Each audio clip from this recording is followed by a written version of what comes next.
3 days before my daughter's wedding, she asked me not to tell anyone I was her father. Not forever, just at the rehearsal dinner. That distinction didn't make it better. Claire called while I was loading groceries into the back of my truck. "Dad, I need to ask you something weird." That's usually how expensive conversations start. She didn't laugh. That got my attention. "What is it?" There was traffic behind her, then the sound of a car door closing. "When you meet Nathan's extended family Friday night, could you just let me introduce you as Graham?" I stopped moving. "As Graham what?" "Just Graham. Your father, Graham?" Another silence. "No." I closed the truck. "Claire, you're going to have to explain that." "I will, I promise. I just need you to trust me until after dinner." My daughter was 32 years old. She worked as a physical therapist in Raleigh, paid her own bills, and had never been the kind of person who manufactured drama. That was why I didn't immediately assume the worst. "What do they think happened to your father?" She exhaled slowly. "That's complicated. I'm available for complicated. Not over the phone." Then she said something I wasn't expecting. "Dad, please don't cancel." "I wasn't planning to. I mean it." That made me wonder who thought I might. My wife Ellen died 7 years earlier. Claire was 25 then. After that, it was just the two of us in a different way than before. She lived in Raleigh. I lived about an hour away in Pinehurst, where I'd spent 34 years running a commercial landscaping company before selling it to 2 employees and retiring at 66. Claire never needed me to manage her life. I respected that. She asked for advice when she wanted it, ignored it occasionally, paid for her own mistakes when she made them. Nathan seemed good for her. He taught economics at a private high school, came from a large family outside Charlotte, and had the useful habit of listening before speaking. I'd met his parents twice. His mother, Diane, was warm but formal. His father, Scott, talked mostly about golf and property taxes. Nothing unusual. At least I thought so. Friday evening, I drove to the hotel where the rehearsal dinner was being held. Claire met me near the entrance before I reached the ballroom. She hugged me longer than usual. "You okay?" "I'm fine." "You don't look fine." I was asked to attend my daughter's wedding weekend under an alias. That almost got a smile. "Just tonight." "Why?" She looked over her shoulder. "Because Nathan's grandmother is here. His aunt and uncle too. A lot of people who haven't met you. That usually makes introductions more useful, not less." "I know." "Claire." Her eyes dropped. "Someone told them you weren't really in my life." I stared at her. "Who?" "I don't know exactly." That answer made no sense. "How can you not know?" "Because I only found out last weekend." A couple walked past us toward the ballroom. Claire lowered her voice. "They think Mom raised me mostly alone." I didn't say anything. For 29 years of Claire's life, Ellen and I had been married. I coached soccer badly, sat through every school concert, paid college tuition, helped move her into 3 apartments, and spent 6 months learning how to cook after Ellen got sick, because Claire shouldn't have had to come home every weekend. Nobody needed to give me an award for that. But not really in her life wasn't a misunderstanding. It was a story. Does Nathan believe this? No. Did he ever? She hesitated. That was the first moment I became genuinely concerned. "Claire, he knew there had been tension between you and Mom's family after she died. That isn't the same thing." "I know." "Who told his family?"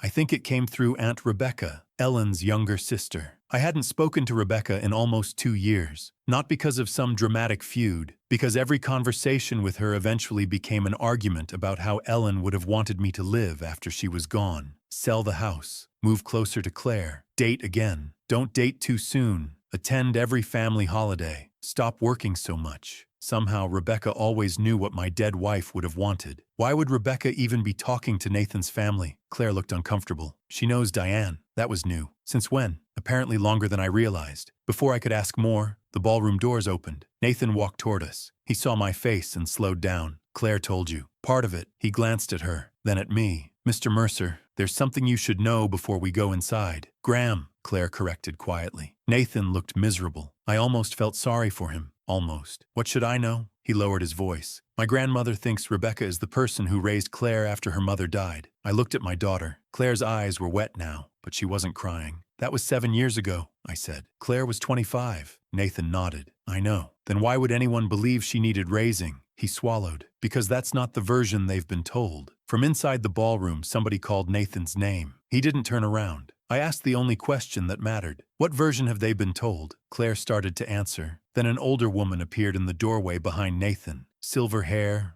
pearls, sharp posture. Nathan's grandmother. She smiled warmly at Claire, then looked at me. "You must be Graham." Before I could answer, she reached for my hand. "We've heard so much about you." I shook hers. Have you? Oh yes. She smiled toward Claire. Rebecca told us how kind you've been to step in lately. I felt Claire go completely still beside me. The woman continued. After everything her father put her through, it's good she finally has a dependable man looking out for her. And just like that, I understood why my daughter hadn't wanted me introduced. Someone hadn't merely erased me from her story. They had replaced me. I could have corrected Nathan's grandmother right there. One sentence would have done it. Actually, I'm Claire's father, but Claire had asked me to wait, so I did. I'm glad to finally meet you, I told the woman. I'm Margaret. She touched Claire's arm. And tomorrow, we'll get this girl properly married. Claire managed to smile. Margaret returned to the ballroom. The moment she was gone, Nathan said, I'm sorry. Don't apologize yet. Tell me what she meant. Claire looked toward the doors. After dinner. No, now, Nathan answered. Rebecca told my family that Claire moved in with her after Ellen died. I looked at Claire. Did you? For 11 days. I remembered. After Ellen's funeral, Claire couldn't sleep in her apartment. Every room reminded her of phone calls from the hospital. Rebecca offered her guest room. I thought being with her aunt might help. Apparently, 11 days had become a childhood. What else? Nathan rubbed the back of his neck. That you and Claire barely spoke for several years. That isn't true. I know. Does your mother know it's not true? Neither of them answered. That interested me more than anything else. Does Diane know who I am? Yes, Claire said. And she's inside? Yes. So your future mother-in-law knows I'm your father, while her own mother thinks I'm some man who recently stepped in. Claire nodded. Why? I don't know. I believed that she didn't. I wasn't sure I believed Nathan didn't. Dinner began 20 minutes later. I was seated near the end of a long table with two of Nathan's uncles and a cousin from Atlanta. Claire and Nathan were closer to the center. Rebecca sat beside Diane. That arrangement told me something immediately. Rebecca wasn't merely another guest. She had been included with the parents. I watched her for a while. She looked comfortable. Too comfortable for someone attending her niece's wedding among people she'd supposedly met through Diane only recently. Then Margaret raised her glass. She welcomed Claire to the family. She spoke about Nathan, about marriage, about the people who shape us when life gets difficult. Then she turned toward Rebecca. And Rebecca, I know tomorrow will be emotional for you. You stepped in when Claire needed family most. Several people applauded. Rebecca lowered her head modestly. I looked at Claire. She wasn't looking at Rebecca. She was looking at me. I picked up my water and took a drink. That was all. After dinner, one of Nathan's uncles stopped beside me. Graham, right? Right. I'm Peter. We shook hands. You a friend of Rebecca's? Something like that. He laughed. That woman deserves a medal. Why? For Claire. I waited. Peter lowered his voice. Probably shouldn't gossip. I just heard her dad was a real piece of work. What did you hear? He glanced around. That he disappeared after the mother got sick. Left Rebecca to handle everything. I felt something cold settle behind my ribs. Ellen had been sick for 14 months. I drove her to chemotherapy, changed dressings, slept in a chair beside her bed, closed my business for almost 3 weeks at the end. Rebecca knew all of that. Who told you? Peter shrugged. It's been mentioned over the years. Years? Yeah. Rebecca and Diane go way back. There it was again. How far? College, I think. Before I could ask anything else, Diane appeared. Peter, Mom's looking for you. He excused himself. Diane waited until he was gone, then turned to me. Graham. She knew my name wasn't Graham. I could see it in her face. We should talk. I agree. Not here. Why not? Her eyes moved toward Claire. Because tomorrow is her wedding. So? Because Rebecca asked me not to interfere. That was the first direct answer I'd received all evening. Rebecca doesn't decide what I know. No. Then tell me why your family thinks I abandoned my wife and daughter. Diane's expression changed. Not surprise. Recognition. She already knew exactly what story I meant. I never told them that, but you let them believe it. She looked toward Rebecca. Until last week, I thought there was more truth to it than there apparently is. That stopped me. What changed last week? Claire showed me something. What? Diane hesitated, then shook her head. She should tell you. I was getting tired of that sentence. Does Rebecca know? I don't think so. Before I could continue, Rebecca called Diane from across the room. Diane started to leave. I caught her with one last question. Why did Rebecca want me introduced as Graham? She looked at me. She didn't. I stared at her. What? That wasn't Rebecca's idea. Then she walked away. I found Claire outside 10 minutes later. She was standing alone near the hotel entrance. Your aunt didn't ask you to hide who I was. Claire turned. No. Whose idea was it? Mine. Why? She looked through the glass doors toward the ballroom. Because I needed to see whether they would say those things with you standing there. I didn't answer. That was not the explanation I'd expected. You already knew? Some of it. How much? Not enough. She reached into her purse and pulled out her phone. Last Sunday, Diane sent me this. On the screen was an old email. The date was 6 years earlier, less than a year after Ellen died. It was from Rebecca to Diane. I read the first few lines, then started again. Rebecca had written that Claire was struggling because I had emotionally checked out long before Ellen died. Farther down, she claimed Claire had been relying on her for money. That was false. Then I reached the final paragraph. Rebecca wrote, "I'm trying to keep Graham away from her for now. Claire is finally starting to understand what kind of father he really was." I looked at my daughter. "You saw this last week?" "Yes." "Why didn't you call me?" "Because there's more." She scrolled. Another email. Different year, then another. Rebecca had been telling Diane versions of the same story for years, but the last email was only 4 months old. That one was different. It wasn't about Ellen. It wasn't about grief. It was about the wedding. Rebecca had written, "If Graham finds out what Claire is planning after the wedding, he'll make it about money again. Please don't mention it in front of him." I handed the phone back. "What are you planning after the wedding?" Claire didn't answer immediately, and suddenly the story Rebecca had been telling about me wasn't the only thing I needed explained. "Claire?" She looked directly at me. "We were going to tell you Sunday." "Tell me what?" She swallowed. "Nathan and I are moving. That isn't exactly a family emergency. Not to another neighborhood." "How far?" She took a breath. "Colorado." I stared at her. Then she added, "And Rebecca already knew before you did." Part 3. Colorado. Claire nodded. "When?" 6 weeks. That was soon.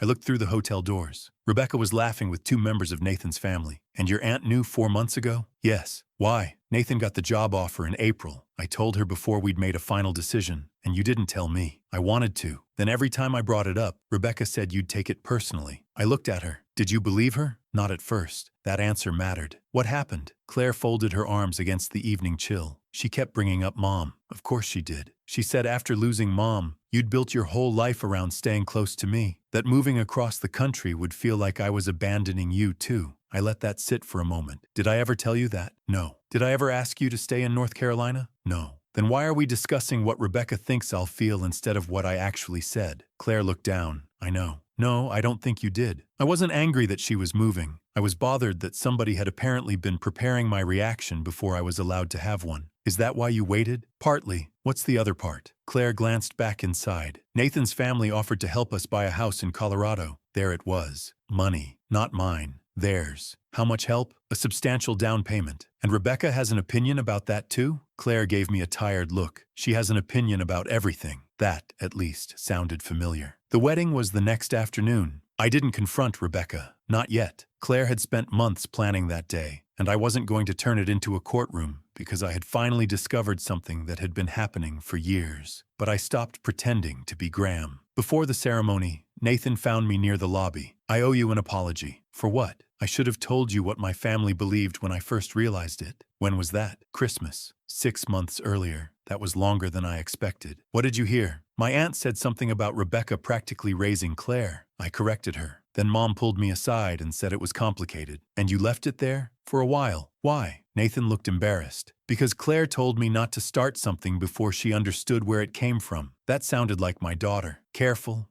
reasonable, sometimes too reasonable. "Does your family know who I am now?" "Yes." "All of them?" "I told them this morning." I nodded. "Good." He hesitated. "Grandma is horrified." "I'll survive." "She wants to apologize." "She doesn't owe me one." Nathan looked surprised. "She repeated something she believed. I'd rather talk to the person who gave it to her." The ceremony went well. I walked Claire down the aisle. Nobody confused me with a family friend. At the reception, Margaret approached while I was standing near the bar. "I owe you an apology." "You don't." "I said something cruel." "You said something inaccurate." "That's not much better." "No, but you didn't invent it." She studied me for a moment, then said, "Rebecca spoke about you as though she'd been protecting Claire from you for years." "Apparently she has." Margaret frowned. "There's something else." I waited. "Last Christmas she told us you were opposed to the marriage." That was completely new. I wasn't. I know that now. "What exactly did she say?" "That you thought Nathan's family was trying to control Claire with money." Interesting. I had never discussed Nathan's family finances with Rebecca. I barely knew them. "Anything else?" Margaret looked uncomfortable. "She said you might try to interfere if we helped Claire and Nathan with a house." Now the recent email made more sense. Rebecca wasn't just rewriting the past. She had been predicting my future behavior. And every prediction pushed Claire farther away from asking me directly. I found Rebecca near the dance floor later that evening. I didn't accuse her. I asked a simple question. "Why didn't you tell me Claire was moving?" Her smile disappeared. "That was Claire's news." "Fair enough." I waited. She didn't. "Anything else?" she asked. "Yes. Why did you tell Diane I emotionally abandoned Ellen before she died? Rebecca stared at me. For perhaps 3 seconds, neither of us moved. Then she looked toward Claire. She showed you those emails. She did. I wondered when that would happen. Not denial. That surprised me. Were they true? Some of them. Which parts? Graham, this is Claire's wedding. You've been discussing me with these people for 6 years. We can manage 30 seconds. Her jaw tightened. You weren't as present as you remember. I almost laughed. Not because it was funny, because I recognized the technique. Make the accusation vague enough, and the other person has to prove an entire marriage. I remember where I was. So do I. Good. Then tell me what I did. Rebecca looked at me for a long moment, then said quietly, You made Ellen choose. That stopped me. Choose what? She glanced toward the tables. Not here. You brought it up, and I'm telling you this isn't the place. She walked away. For the first time since Claire showed me those emails, I wondered whether Rebecca's story had started with something other than resentment. The next morning, I was drinking coffee in the hotel restaurant when Diane approached my table. She asked if she could sit. Of course. She placed her phone between us. I think you should see something before Rebecca realizes I still have it. What is it? A message Ellen sent me. I didn't touch the phone. My wife? Yes. When? About 8 months before she died. I stared at Diane. You knew Ellen? Not well. Rebecca introduced us at a charity event. That explained the connection. What does the message say? Diane unlocked the phone and found an old screenshot.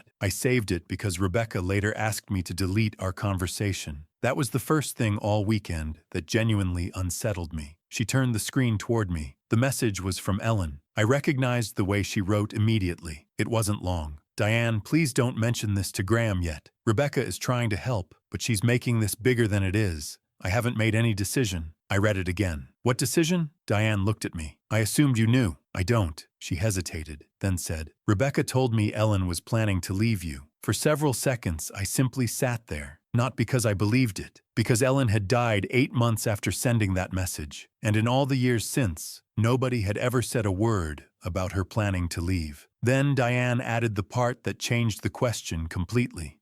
Except a few weeks later, Ellen contacted me again. What did she say? That Rebecca had misunderstood everything. I looked at the phone. Do you still have that message? Diane nodded. Yes. Show me. She didn't reach for the screen. Instead, she looked across the restaurant. Rebecca had just walked in, and the moment she saw us sitting together, she stopped. Part 4. Rebecca recovered quickly. She walked toward our table as though finding me with Diane was perfectly ordinary. Morning. Diane didn't answer. Rebecca looked at the phone between us, then at me. What are you doing? Reading a message from my wife. That stopped her. For the first time all weekend, Rebecca looked genuinely nervous. Diane, seriously? She deserves to know, Diane said. What? Graham deserves to know. Rebecca pulled out a chair. Then, at least let me explain, before you turn a private conversation with my sister into something it wasn't. I looked at Diane. Show me the second message. She opened the screenshot. It had been sent 3 weeks after the first. Ellen had written, Rebecca misunderstood me. I'm not leaving Graham. I told her I'm scared of what my illness is doing to him and Claire. She keeps treating that like I've made some decision about my marriage. Please don't repeat it. I read it twice, then handed the phone back. There was no secret divorce, no hidden life. Ellen had been sick and frightened. Rebecca had turned that fear into a story. I looked at her. You told people Ellen was leaving me. I told Diane what I believed at the time. 6 years later, you were still telling her I failed my family. Rebecca leaned forward. Because after Ellen died, you shut everyone out. I buried my wife. So did the rest of us. There it was. Not an explanation yet, but something real underneath it. Rebecca said that during Ellen's illness, she had felt pushed aside. She wanted to attend appointments. Ellen sometimes said no. She wanted Claire to stay with her more often. Claire usually came home to us. She wanted updates. I didn't always provide them quickly enough. You controlled everything, Rebecca said. I handled my wife's medical care. You decided who got access to her. No, Ellen did. Rebecca shook her head. You always say that because she was an adult. Her voice lowered. You don't understand what it was like being her sister and having to call you to find out whether she was having a good day. I understood more than she thought, but understanding it didn't make the emails true. So after she died, you decided Claire needed protecting from me. I thought she needed someone who wasn't drowning in grief. She was 25. She was still my niece and still my daughter. Rebecca looked away. That was the first time she didn't have an immediate answer. Then Diane asked something I hadn't considered. Rebecca, why did you keep telling us these things years later? Rebecca looked at her. What? Ellen had been gone for years. Claire was doing well. Graham was clearly still in her life. Why keep saying he wasn't? Rebecca's face hardened. I didn't say he wasn't in her life. You said Claire relied on you because she couldn't rely on him. That was true, emotionally. I almost interrupted. Diane beat me to it. No, Rebecca. You also told me Graham refused to help Claire with graduate school. I turned to Rebecca. Claire had never attended graduate school. She had considered it and changed her mind. Rebecca knew that. I never refused. Rebecca sighed. This is becoming ridiculous. No,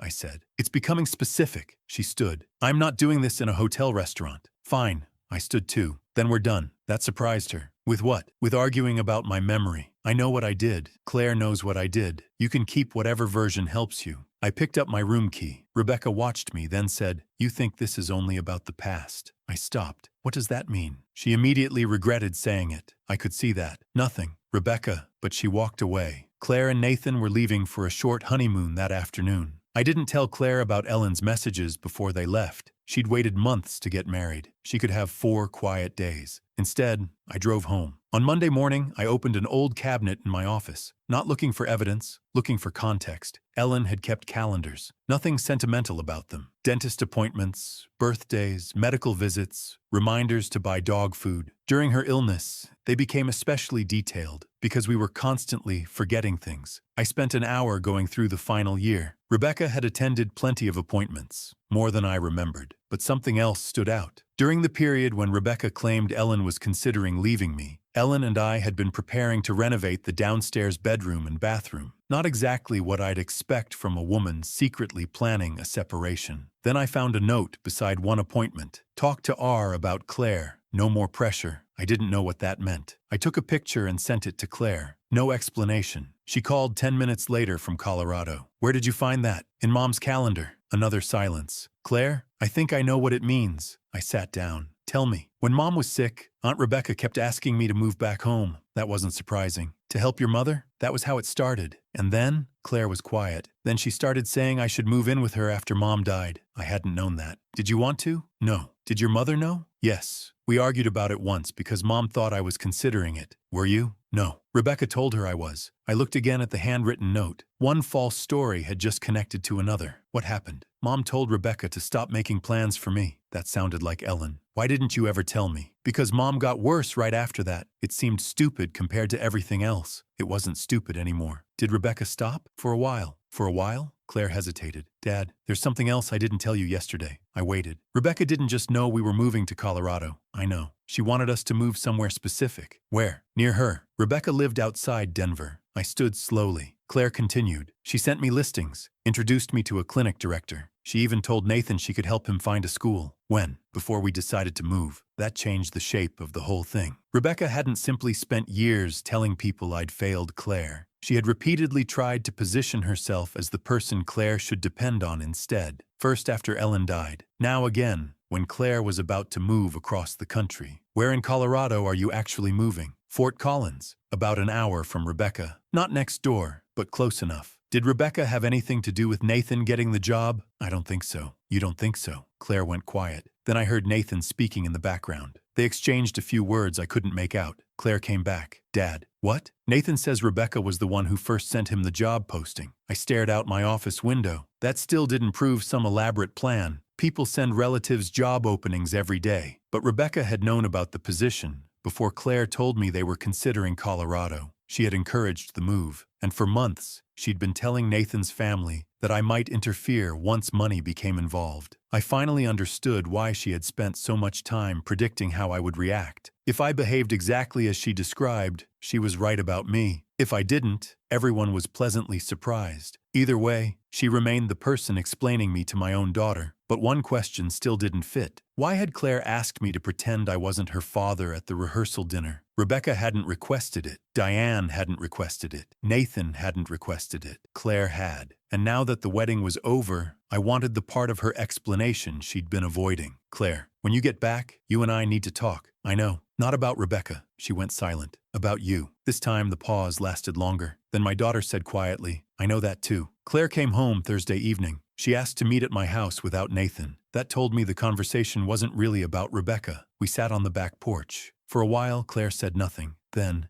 I used you. I waited. At the rehearsal dinner. How?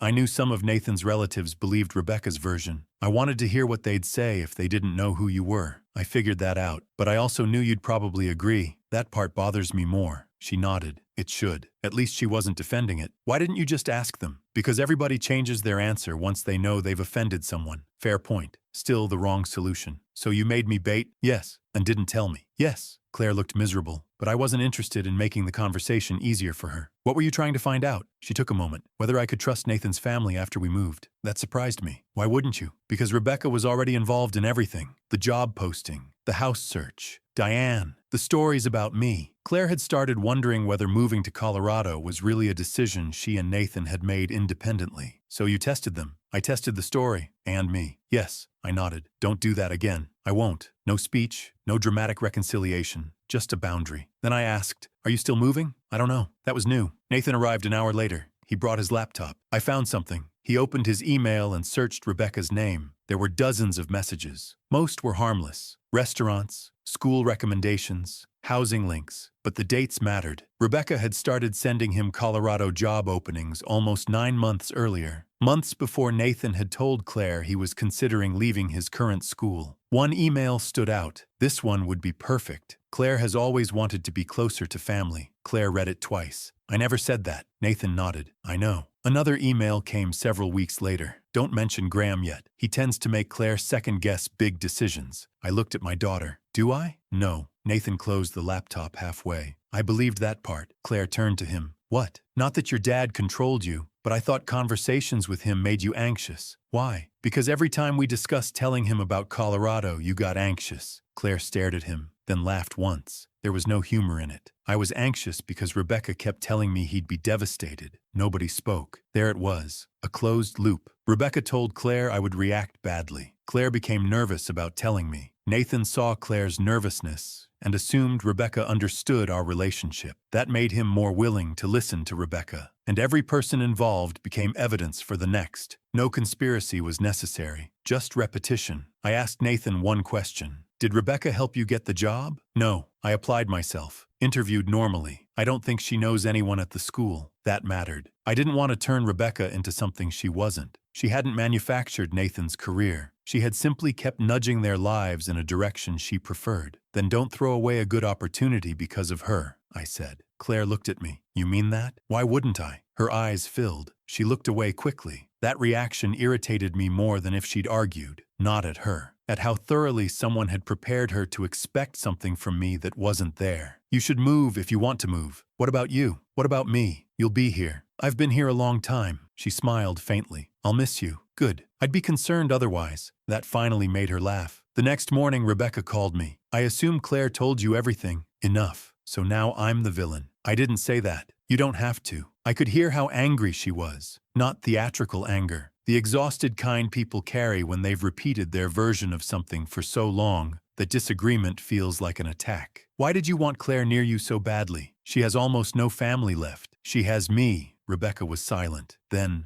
that is exactly the problem. I leaned back in my chair. Explain it. You got to keep everything. I didn't understand. What? Ellen. Her voice cracked slightly. You got the marriage, the house, the child, every holiday, every ordinary Tuesday? I got phone calls when it was convenient. For the first time, Rebecca wasn't talking about what was best for Claire. She was talking about herself. I was her sister. I know. When she got sick, I thought at least she'd need me. She did need you. Not the way she needed you. There it was. Not money. Not inheritance. Not some hidden scheme. Grief mixed with resentment until Rebecca had stopped separating the two. After Ellen died, Claire became the closest thing she had left to her sister. And I was still standing between them simply by being Claire's father. You wanted Claire to choose you. Rebecca didn't answer. You told yourself I wasn't there because that made it easier to believe you weren't taking my place. That's not fair. Probably not entirely. She went quiet. I continued. But you told people I abandoned my dying wife. I never used those words. You didn't need to. Silence. Then Rebecca said, You have no idea what Ellen told me about you. That sentence might have worked on me 2 days earlier. Now it didn't. I know what she told Diane. Rebecca stopped. I let the silence sit. Finally, what did Diane show you? Enough. Her voice changed. Graham, No, you've had 6 years to explain me to people. I'm not giving you another audience. I ended the call. That afternoon, Claire called. Rebecca had contacted her too. She wants all 4 of us to meet. 4. You, me, Nathan, and her. Do you want to? I think I do. Then I'll come. There was a pause. Dad, she says she has something from Mom. I closed my eyes briefly. What? She won't tell me. Of course she wouldn't. She says it explains why she thought she had to protect me from you. That was exactly the kind of sentence designed to get us into a room. And it worked. Not because I believed Rebecca had some devastating secret. Because if she was going to invoke Ellen one more time, I wanted her to do it with both of us sitting there. We met Saturday at Claire's apartment. Rebecca arrived carrying nothing. No envelope, no dramatic box of old letters, just her phone. She sat across from me and opened an old voicemail. I kept this, she said. Why? Because it was the last time Ellen called me when you weren't there. Claire looked at me. I said nothing. Rebecca pressed play. My wife's voice filled the room. Weak, tired, unmistakably Ellen. For several seconds, she talked about medication and an appointment. Then she said, I need you to promise me something about Claire and Graham. Rebecca paused the recording. Nathan leaned forward. Claire whispered, keep playing. Rebecca looked directly at me, then pressed the screen again. And for the first time in 7 years, I heard my wife explain what she had actually been afraid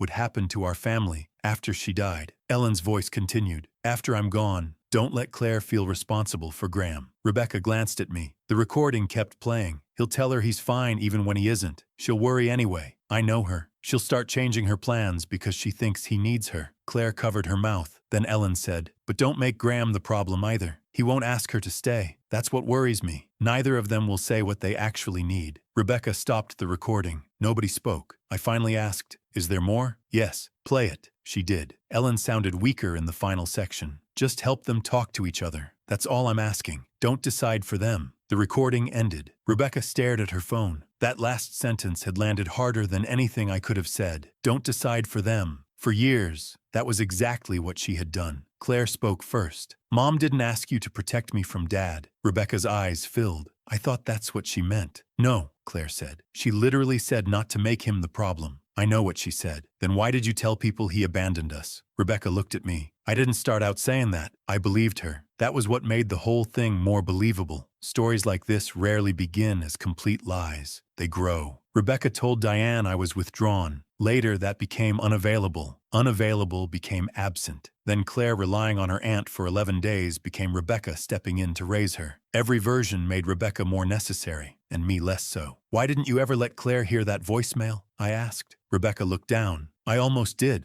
When? After the funeral. And? She was worried about you constantly, calling you every day, driving down on weekends. Claire shook her head. I wanted to. I know that now. Rebecca wiped under one eye. At the time, I thought Ellen had been right. I thought you were putting your life on hold because of him. Claire stared at her. So you decided to fix it? Yes. At some point, I said, you stopped helping Ellen's daughter and started competing with Ellen's husband. Rebecca didn't answer. She didn't need to. Then Claire asked the question I hadn't expected. Did you tell me Dad didn't want me in Colorado? Rebecca looked up. What? Last month. You said Dad had asked whether Nathan's job was really worth moving for. I said he might feel that way. No. You told me he'd asked you. Rebecca went still. That was different. Until then, most of what she'd done could be explained as interpretation, exaggeration, and resentment. This was specific. I don't remember saying that. Claire picked up her phone. I do. She found a message and read it aloud. Your dad asked me whether Nathan couldn't find something closer to home. I think he's struggling more with this than he's admitting. I had never asked Rebecca anything about Nathan's job. Claire turned the screen toward her. Did Dad say that? Rebecca stared at it. No. Nathan leaned back. Claire didn't. Then why did you write it? Rebecca's answer was quiet. Because I thought that's what he would say. Claire shook her head. You made up a conversation. I was trying to prepare you for something that never happened. Rebecca started crying then. Not dramatically. She simply stopped being able to defend herself. I didn't enjoy watching it. I also didn't rescue her from it. Claire stood and walked to the kitchen. Nathan followed. That left Rebecca and me alone. She looked exhausted. I loved my sister. I know. I wasn't trying to steal her daughter. I know. She looked surprised. Then what do you think I was doing? Trying to make sure you still mattered. Her face changed. That was closer to the truth than anything we'd said all week. And every time Claire needed me, I continued, you felt like there was less room for you. Rebecca looked away. So you created room. She nodded once. Barely. Claire returned. She sat across from her aunt. I love you. Rebecca began crying again. Claire continued before she could answer. But we're moving to Fort Collins because Nathan and I chose it, not because you live nearby. I understand. And you're not involved in our decisions for a while. Rebecca looked at her. What does that mean? It means no house listings, no job contacts, no explaining Dad to Nathan's family, no speaking for Mom. That last one hurt. I could see it. But Claire wasn't cruel. She was clear. Rebecca nodded. Okay. Then Claire looked at me. And you? Me? If I start making decisions because I'm worried you'll be alone, you tell me. I can do that. No pretending you're fine just to make things easier. I almost argued, then remembered Ellen's voicemail. Fair enough. Rebecca left first. Nathan went downstairs a few minutes later to pick up dinner. Claire and I stayed behind. She sat beside me. You really don't mind Colorado? I mind. She looked surprised. I said you should go. That's different. Exactly. I would miss Sunday breakfasts. I would miss being able to drive over when something broke. If she had children, I'd hate being a flight away instead of an hour away. Those things were true. So was something else. They're my feelings to manage, I said, not your instructions. Claire leaned against me. For a while, neither of us spoke. Then she said, I should have told you months ago. Yes. You're really going to make me sit with that? For at least another 5 minutes. She laughed into my shoulder. 6 weeks later, I helped load their moving truck. Rebecca didn't come. That was probably best. Nathan climbed into the cab while Claire stood with me in the driveway. You'll visit? When invited? Dad, I'll visit. She hugged me. Then she pulled away and said, I still feel guilty.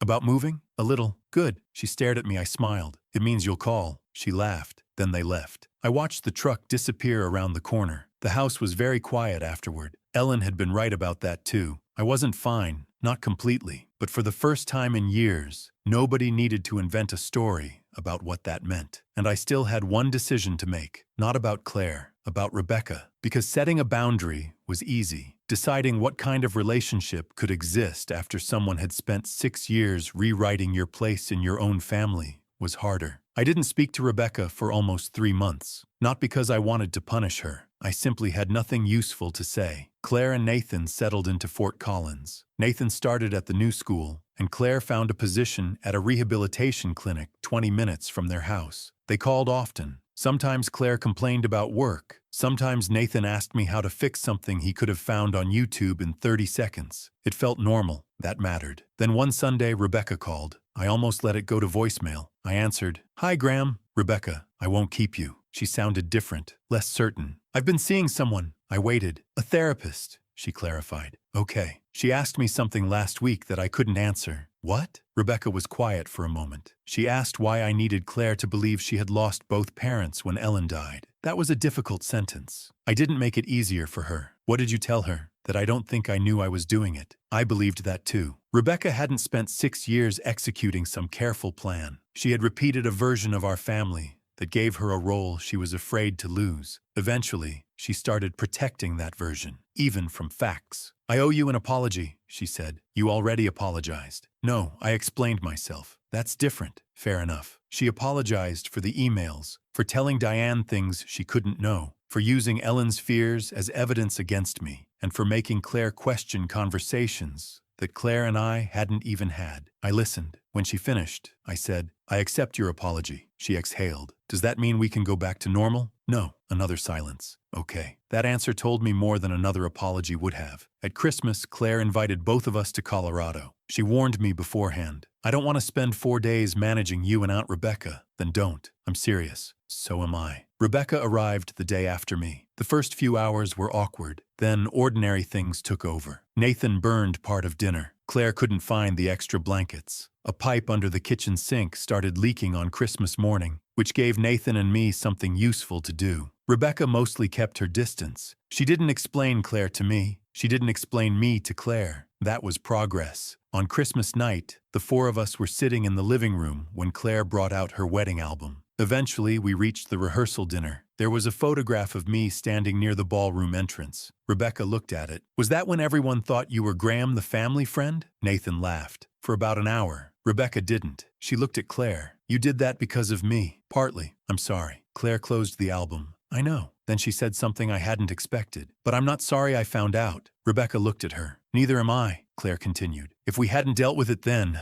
We'd probably still be making decisions around things nobody actually said. She looked at me. Dad would be pretending he wasn't upset that I moved. I was not pretending. 3 people looked at me. All right, a little. Claire smiled, and I'd be pretending I didn't know. That was Ellen's warning. Not that Claire needed protection from me, that the two of us had a habit of protecting each other from conversations we actually needed to have. Rebecca had heard the warning, then turned herself into the solution. Later that night, Rebecca found me alone in the kitchen. I deleted the emails. You didn't have to. I did. She hesitated. I kept Ellen's voicemail. Good. She seemed surprised. It's yours. No, it's your sister's voice. Her eyes filled. This time I didn't look away. You loved her too, Rebecca. She nodded. That was never the problem. I know that now. We didn't hug. We didn't suddenly become close. Some damage doesn't require permanent hatred. It also doesn't require pretending nothing happened. We simply stood there for a moment. 2 people who had loved the same woman differently and handled losing her very differently. Then Rebecca went upstairs. The next morning, Claire and I walked to a coffee shop. On the way back, she asked, "Do you remember what I said before the rehearsal dinner?" Unfortunately, she smiled. "I asked you not to tell anyone you were my father." "Yes. That sounds insane now." It sounded fairly insane then. She bumped my shoulder. "Why did you agree?" I thought about it. "Because you asked me to trust you. And after everything you heard, I still trusted you." She looked ahead. "Even when you were angry? Those aren't opposites." That seemed to stay with her. A few steps later, she said, "I spent months worrying that moving would make me a bad daughter. And I think I'm getting over it." "Good. Are you getting over me moving?" "No," she laughed. "I didn't. I miss you.